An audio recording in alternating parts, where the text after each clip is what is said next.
Agent, what's the worst thing you've seen in the last year? The dollar flu? Hostiles, destroying any sense of progress we've made?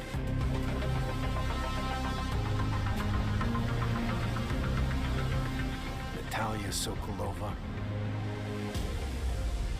Agent, the people we are sworn to protect rely on us. And we've failed them. Rogue agents are nothing compared to the threats you are about to face. It's time you met the recruiter. What is up, Division 2 agents? This is Gamer for Life back with another Division 2 video. And in this one we have the special report summary for Year 5 Season 2. So first we'll get this out the way immediately. Season 2, Puppeteers with the new Incursion Paradise Lost is dropping tomorrow, October 3rd.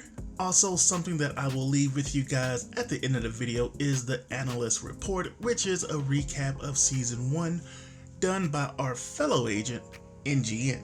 And I'll leave a link to his YouTube in the description because you definitely want to be following him as he does some amazing content for the Division franchise. Well, you know what? Let me just go ahead and show you guys now.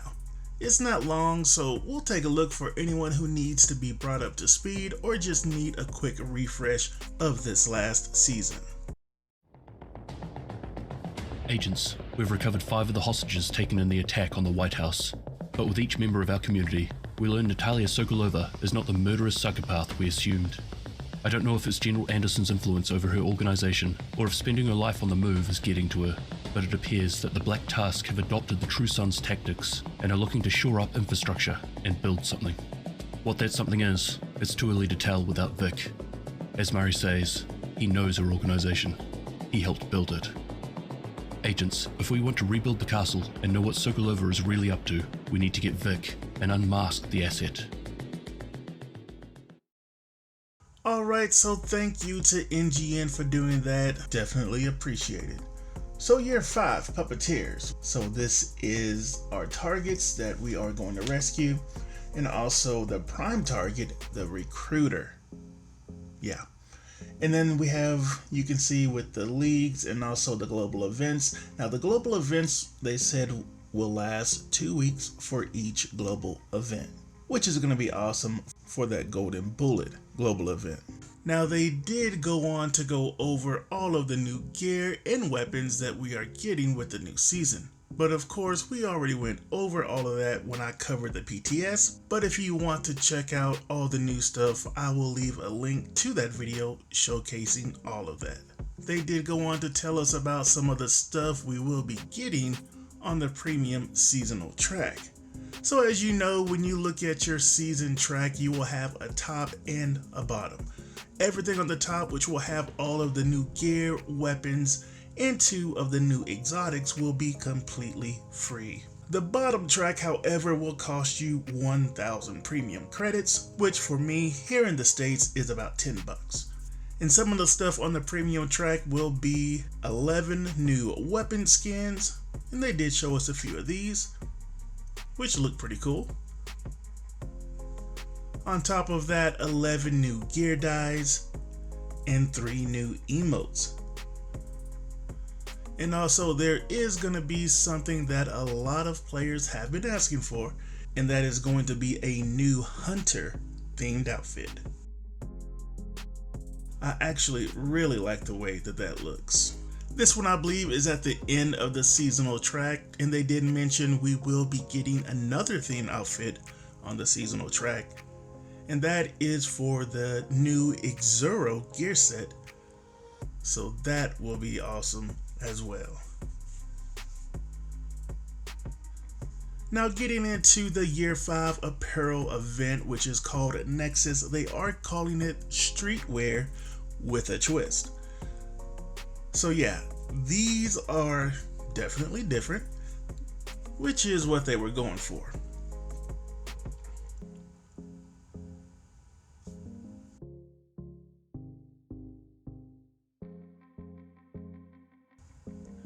And this one that you see now is the completion outfit from the apparel event. So yeah, I mean, that looks decent.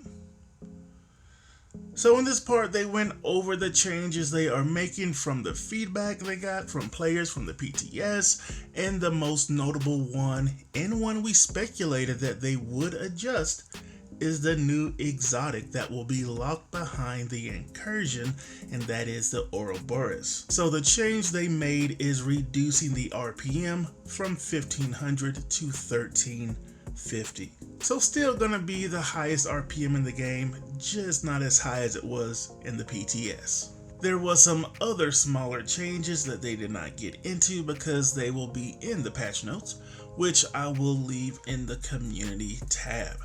The next thing they went over is the game mode Descent. So these are the reward changes to that game mode. You can see on the right the percentage that level 40 players now have of getting these caches. Some pretty significant increases, and they made a point to emphasize that the exotic cache drop chance at the Nemesis went from 12% to now what we can see 50%. So that is definitely a good thing. They did address a question that a lot of agents have had, and that is about putting a checkpoint in this game mode. And the answer to that is they are not going to put checkpoints in Descent, but they are looking at ways to make it faster to get to the Nemesis so that you're not having to spend a whole lot of time doing that, and they can find a way to do that without having to put checkpoints in the game mode. And finishing up with Descent, they did show all the new talents that is coming to this game mode, if you want to take a pause and take a look at that. Next, they got into the new Incursion Paradise Lost. Let's take a look at the trailer. This is Mackenzie Merritt. We need help. Cleaners have taken the Merritt estate. We need the division.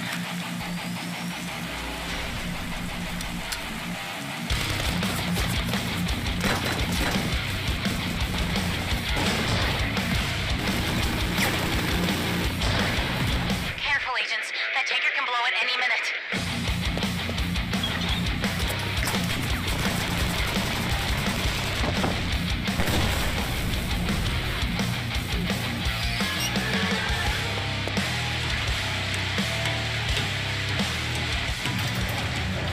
Agents, please. We need you to stop the lovebirds.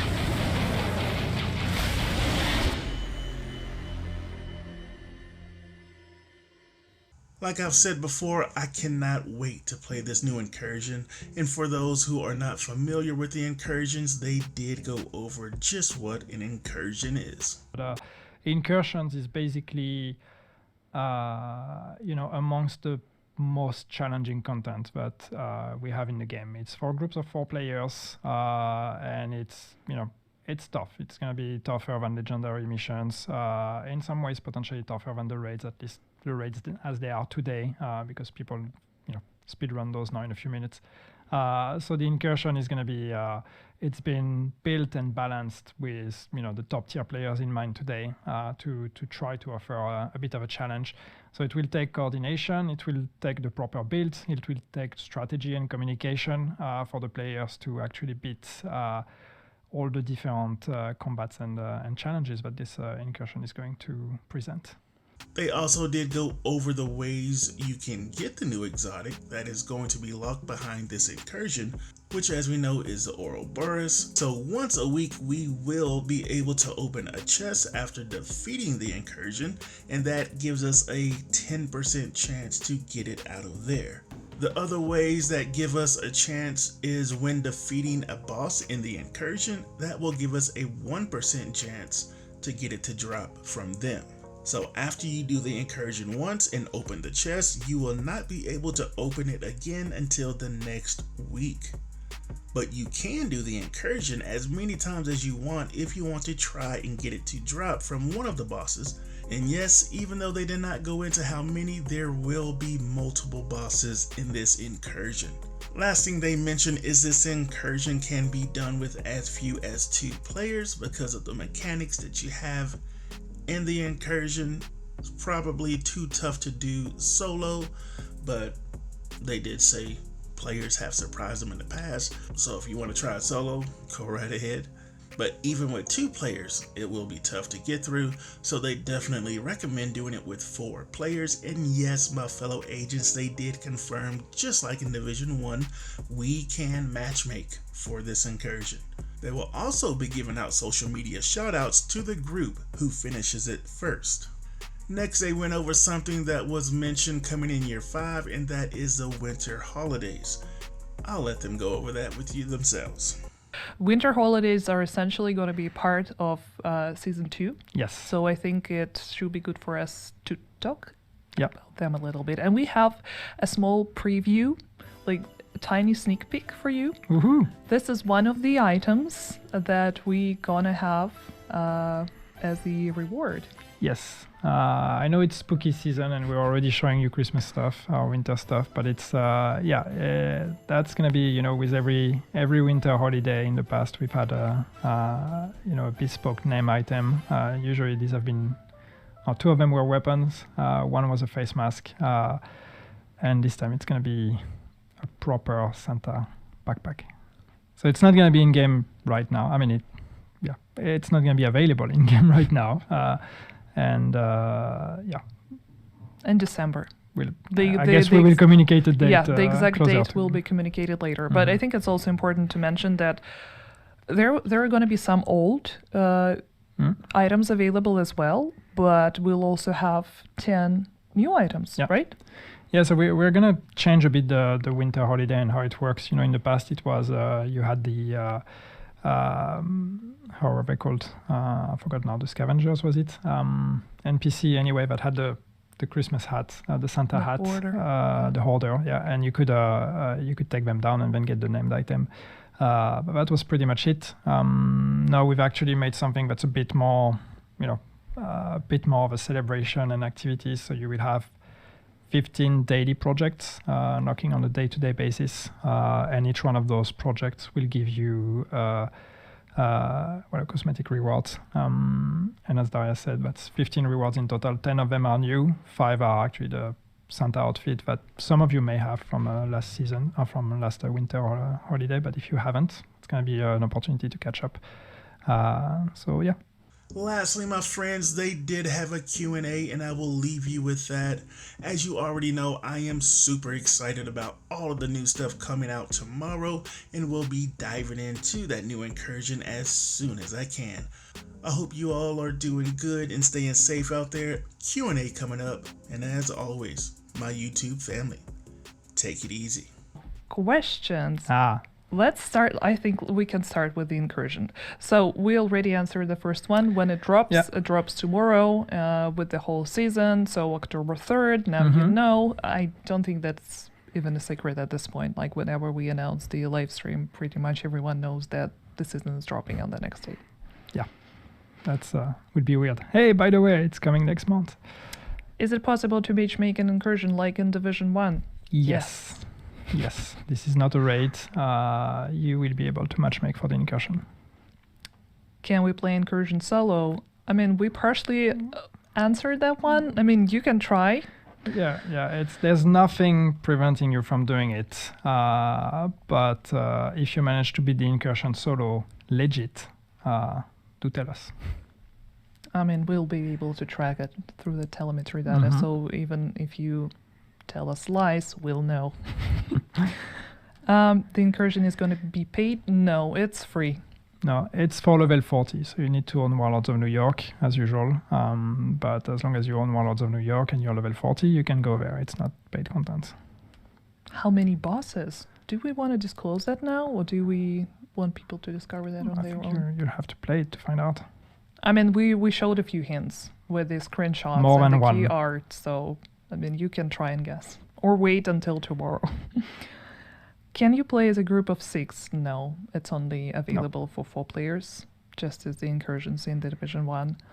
Is incursion DPS based? Not really. No, it's we really approached it thinking of roles. So if you're going there with a full DPS team, I mean, I have no doubt that 6 months from now people will be able to breeze through it. But if you're going there tomorrow with a full DPS team, you're probably going to be in trouble. But try and let us know. Yeah. Lead by experience.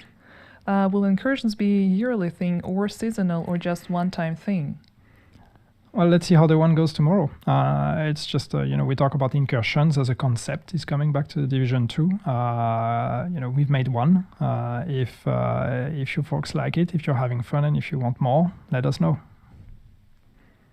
And that's it for incursions. There are a few questions about the apparel stuff. Will we get the recruiter outfit? Oh, that's a nice one. Would be nice, right? Looks good. Huh? Yeah, I wish we could. Can you bring back Halloween masks? Halloween mask? Specific ones or just in general? I mean, we will have a spooky season thing on the store. You're looking at me. I don't know. I don't know if I'm reaching like things I'm not supposed to say. But if you're into Halloween mask, yes, there will be a new Halloween mask. No, it's totally fine to mention. Available on the store when we get closer to Halloween. Will we get tactical skins for legendary weapons at some point? Tactical skins for legendary weapons? What's legendary weapons? Exotic weapons? Yeah, exotic weapons maybe, or the signature weapons.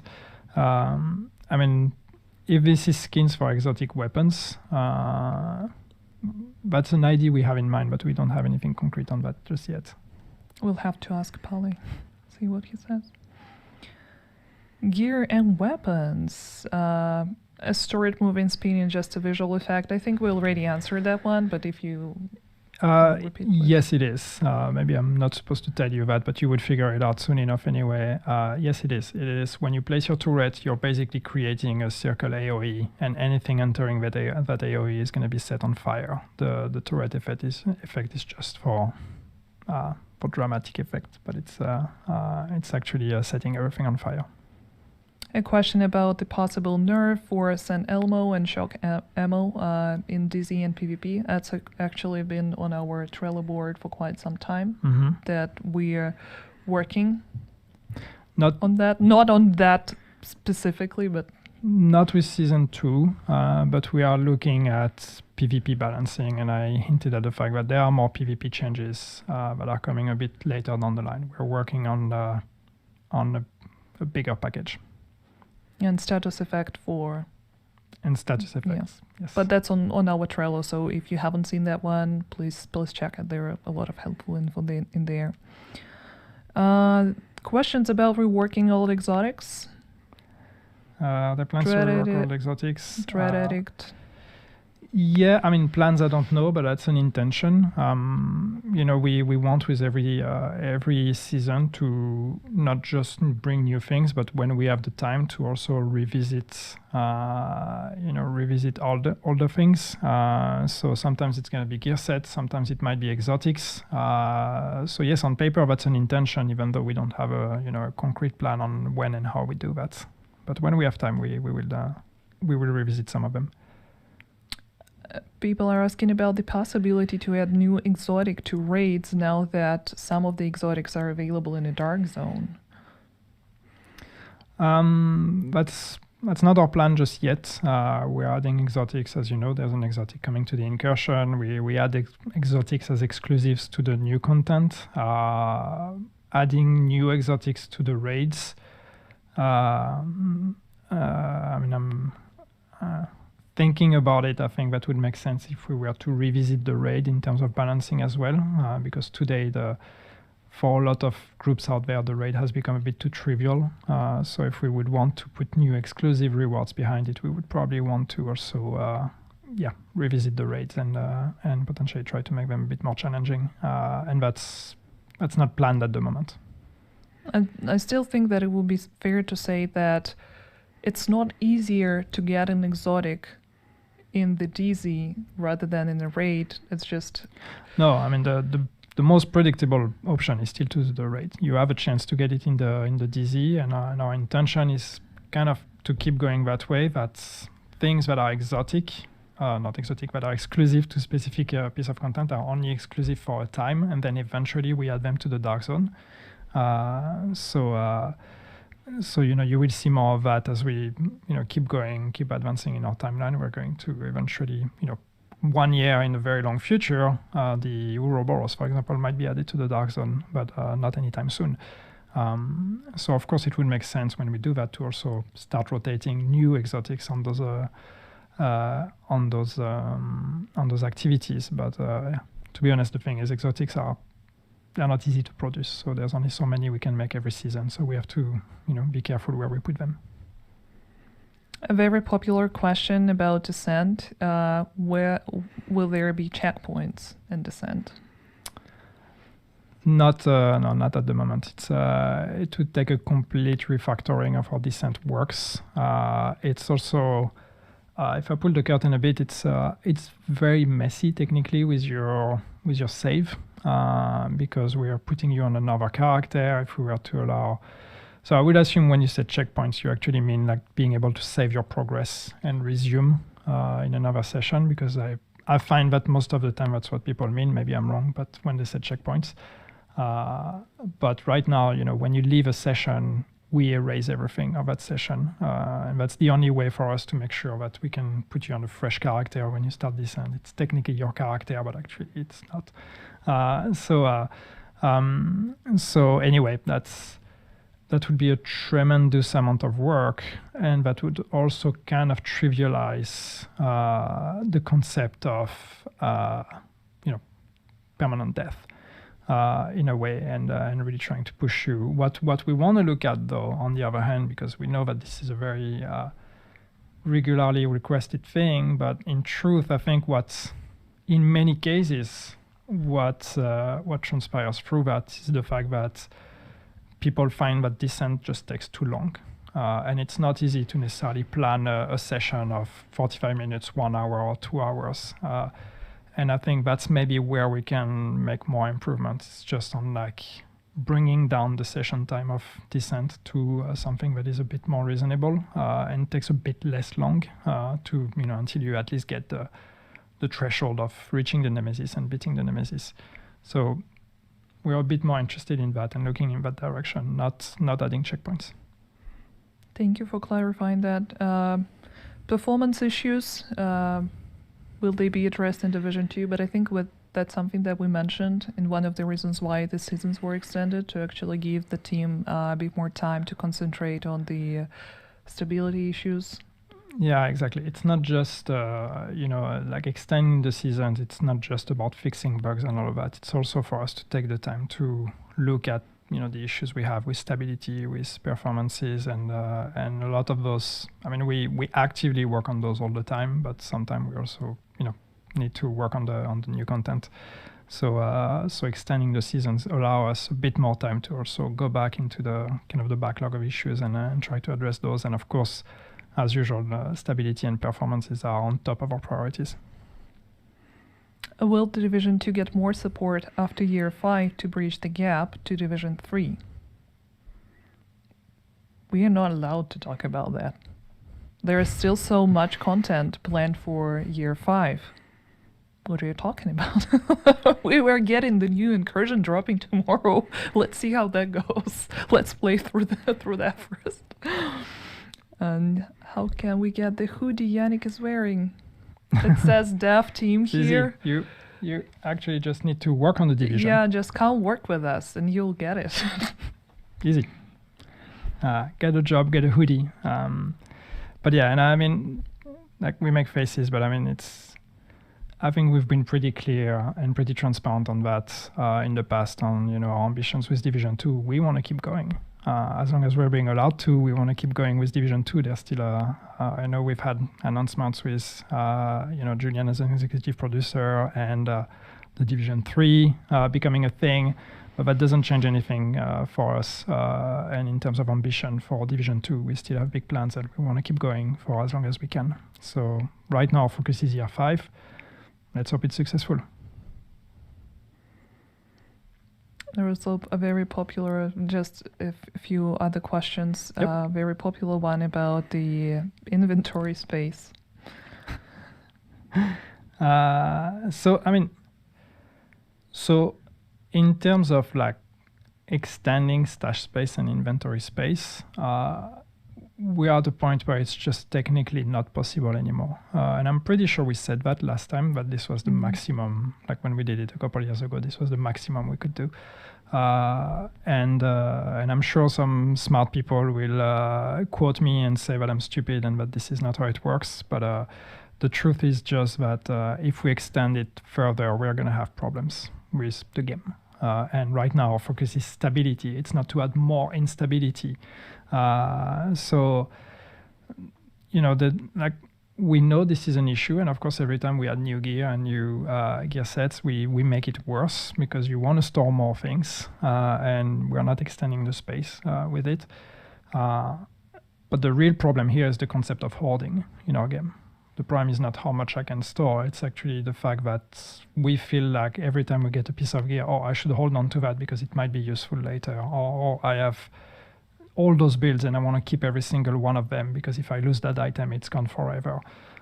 So we have some ideas on in the future how we can try to address that issue without having to increase the storage space. Yeah, we are actively discussing textiles and how to make that, how to make you folks spend your textiles because you're sitting on a bunch of them. So we're discussing about what's the best use for them. How can we allow you to reinvest that into the game economy? But yes, it is an active discussion we're having. And I think that's pretty much it.